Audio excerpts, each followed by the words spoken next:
My name is Joel Watts. I'm the head brewer here at Outside Influence Brewing Company and also at Cyclops Cidery and Brewery located in Spartanburg County, upstate South Carolina. I'd like to talk to you for a few minutes about the system we use here at Outside Influence. It is specifically the Brewzilla Gen 4 65 liter. We have 3 of those. We use them to make barrel and a half batches. I'd like to talk to you about some of the details of it, things that I've learned. We've been using them for almost 6 months straight, and I've done roughly 90 batches of beer in them. And I'd like to talk to you about the details of things I love, things I'm not so keen on, things I wish they did a little bit different. But hopefully you'll find this video informative, and maybe you can decide if this is a system for you or if there are systems that you'd like to look at otherwise. Hopefully you find it informative. So I'm going to do some clip cut-ins, a little voiceover, and we'll get going. Thanks for coming along. So this is the Gen 4 Brewzilla. You can see here it's the 65 liter. It's meant for using homebrew, but we're kind of pushing that to the limit here. Today I made a small batch of 10-gallon lager, so you can see that in the background. And here you see how we have all 3 of them side by side, and we use them like that. Okay, I just wanted to talk you through some of the things that come with the Brewzilla Gen 4. And some of the differences with the Gen 3. The owner decided to purchase the Gen 4s based off of the Gen 3 that he previously owned as a homebrewer. So first off, you have the unit itself. I'll cut in a clip of that so you can see it. It's digitally controlled. One of the downsides that I don't like is the actual control panel itself. There's several features about it that I'm not keen on. One of them being that it's not touchscreen. I know that keeps the price point a little bit lower, but to be honest with you, having to press and hold the buttons to raise the temperature or lower the temperature is it's annoying. So I forgot to mention as I was editing this, I didn't tell you about the wrapped program the Brewzilla utilizes. You can go into the app and you can actually program in the steps and temperatures that you like, and you could utilize it that way. All you have to do is press OK when the function comes up. Personally, I don't like being tethered to my phone or to a laptop while I'm brewing, but that's just a personal preference. I may be a dinosaur, but I would rather do things just directly on the control pad right there on the brew house. The other thing that I don't really care for is that the button for the heater and the button for the pump are on opposite sides of the display. So you have the button for the pump here with the small indicator that tells you the pump is on this side, and then the heater button is on this side, and the icon for it is here. They should just switch those so that it's the same exact side. And also it's difficult to tell in the beginning when you have the pump switched on, when you have the heater switched on. The display is just, it's not very good. And that's just honest opinion about it. Moving on, aside from the actual vessel itself, I think it's pretty well made. The next drawback I'd like to point to is in the vessel design, but it's an annoyance. So if you look in the video clip, the actual measurement for the volume is stamped into the kettle, and it's stamped so that you're viewing it from inside the kettle. That's kind of nice in some ways and not so much in other ways. When you're looking inside the kettle, that's fine, but when you have dark wort in there and you've got the actual grain basket sitting inside of it, you can't see the volume you have. You have no idea how much it is. And the tube that's on the outside for the pump could have been made into a sight glass. And on the older models, they offer a sight glass, but it's not standard issue piece of kit. So you have to order it separately. Well, up until the time of actually videoing this, we don't have a sight glass for that tube. There isn't one available. They have it up through the Gen 3. They do not have it for the Gen 4. And you cannot use a Gen 3 on a Gen 4. It is too short. But I will say this, one of the advantages of the Gen 4 over the previous models is where the actual drain is. So the drain is in the dead center of the vessel, which is fantastic. So you can drain everything, like you can get it all out. That has a downside, but overwhelmingly that's a huge improvement. So thank you to Brewzilla for that. So one thing I did forget to mention is because the drain is in the dead center of the vessel, it can become clogged. If you don't use a hop spider or particulate bag, like I choose not to use, that can get clogged up while you're pumping the wort out, or when you're cleaning the vessel out also.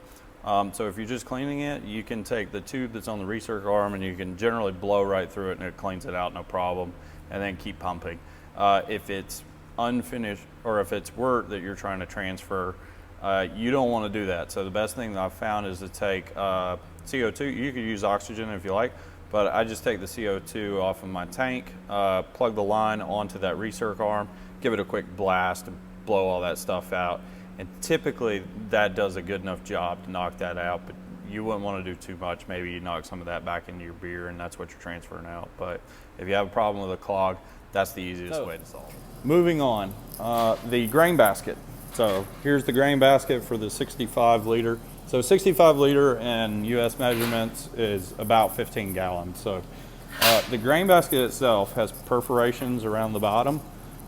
That's different than some of the other manufacturers that have perforations or mesh all the way up. When you have this elevated up out of the kettle itself, it only drains from here and from the dead bottom, which you have a false bottom that you can remove. Sorry for the noise if you're using headphones. But that's kind of nice because when you have this elevated up out of the kettle, sometimes liquid comes out this way instead of just down that way. If you had that all the way up, you would lose some amount of wort. Now, is it that big a deal? Maybe. Is it messy? Sure. But that is what it is. So this is what they chose to go with, and I think it's fine.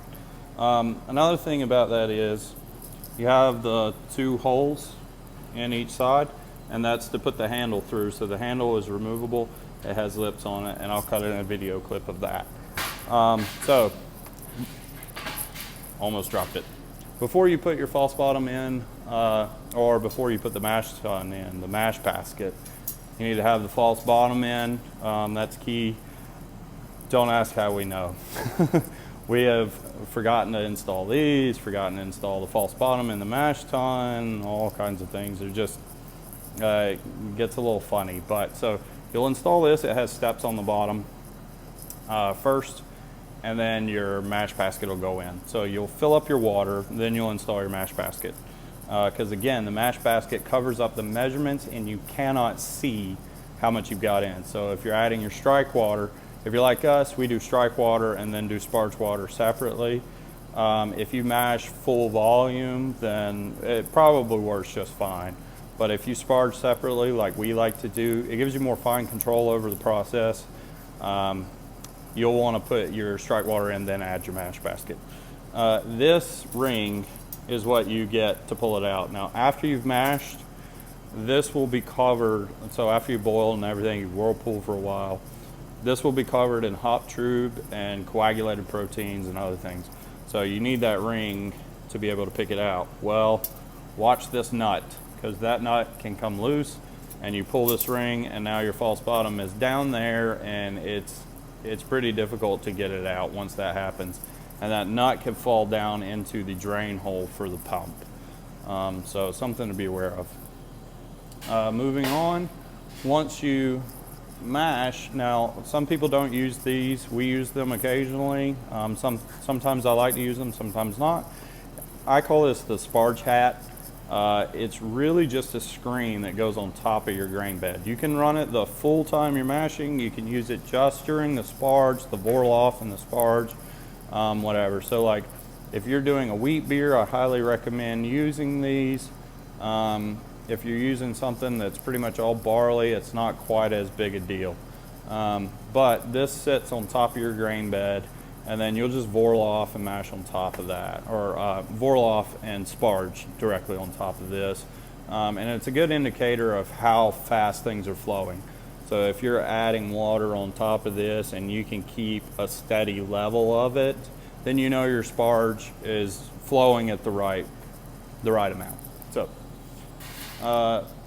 aside from that, so we bought, in order to get a full 15 volumes of boil volume, so with a barrel and a half, you typically want 16 and a half to 17 gallons after the boil, because you're going to lose a certain amount through fermentation, through transfer, a lot of things. So especially if you have like a big dry hop charge.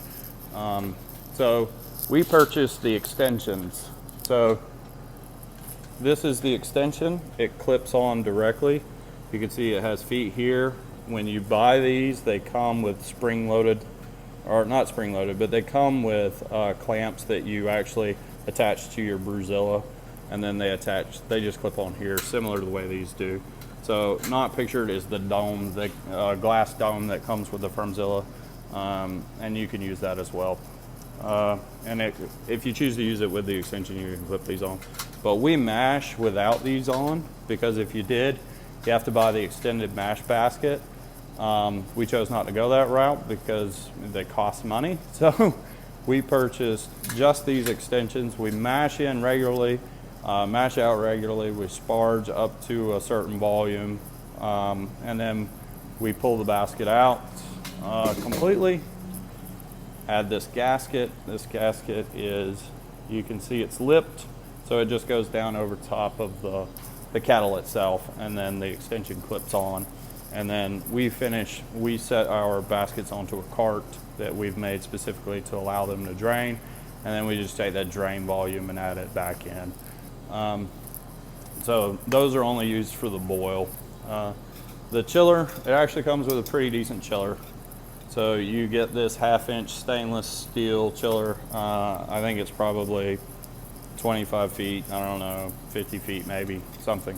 It's probably about 50 feet. But it works pretty well, to be honest with you. As long as your groundwater, your processed water is pretty cool, it works really well. Pieces. So you have the recirculation arm. So this is the way it comes. This is pretty dark because we've used it so much. But you have this foam handle that's really nice because these get very hot. So you have this foam, and that takes care of things. It just uses an open cam lock. So you use an open cam lock, put it on, cam lock it down, turn your pump on, and it'll recirculate through here. And you can use this in a variety of ways. There's a video clip of it elevated up. Next, you have your Whirlpool arm. So this is the standard Whirlpool arm. One modification I highly recommend you make. So this tip comes completely round. Squeeze that thing down. If you don't squeeze it down, it barely makes a whirlpool at all. It kind of struggles to whirlpool as it is, especially if you have the chiller in. If you don't have the chiller in, you have a great whirlpool. With the chiller in, it's kind of more difficult. So pinch that down, get yourself some more flow or more velocity. And because we have the extensions, I made myself longer recirculation or whirlpool arm. So I did the same thing. I pinched it down. I just took a cam lock, welded on some 1/2-inch stainless tube that I bent. So I'm a fabricator by trade, so this was pretty easy for me. I'm sure you can buy them, but I made them because I can. That pretty much explains most of the componentry. I'll show some of it in action. You can get an idea and go from there. And here you can kind of see how slow the whirlpool is with the chiller in place. And here you can see how aggressive it gets without it, so pretty strong. Here's a glamour shot of the lager going into the Brewzilla, and here's a hop cake I did a little while back, so you can kind of see. It's a pretty thick boy. This was on a New England IPA. Wait for it. Ugh. Thanks for watching.